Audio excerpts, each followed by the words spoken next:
In a typical winter, melting snow will flow to unexpected places. Large puddles will form on sidewalks, streets, parking lots, which will freeze over, creating slick spots that make it treacherous for people to get around. Cities and property caretakers often use road salt to melt that ice.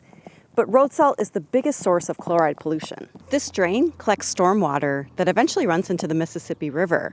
Chloride from road salt goes along with it. And once it's in the environment, it's a permanent pollutant. It's almost impossible to remove. About 1 teaspoon of salt pollutes 5 gallons of water forever.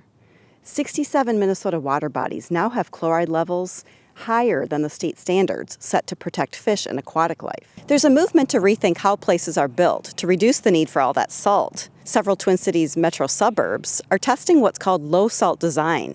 It's the brainchild of Connie Fortin, a salt reduction expert. The concept is to plan streets and buildings so that snow and ice don't accumulate in places where people walk and drive. That means thinking about where snow gets piled when it's plowed and where it goes after it melts. This graphic shows an example of redirecting melted snow and ice away from building entrances and sidewalks. It also means using natural elements like sun and wind to speed up pavement recovery or the melting of snow and ice. While these design principles are voluntary right now, there's a chance they could become future requirements as cities struggle to meet limits on the amount of chloride in the stormwater they are permitted to discharge into lakes and rivers.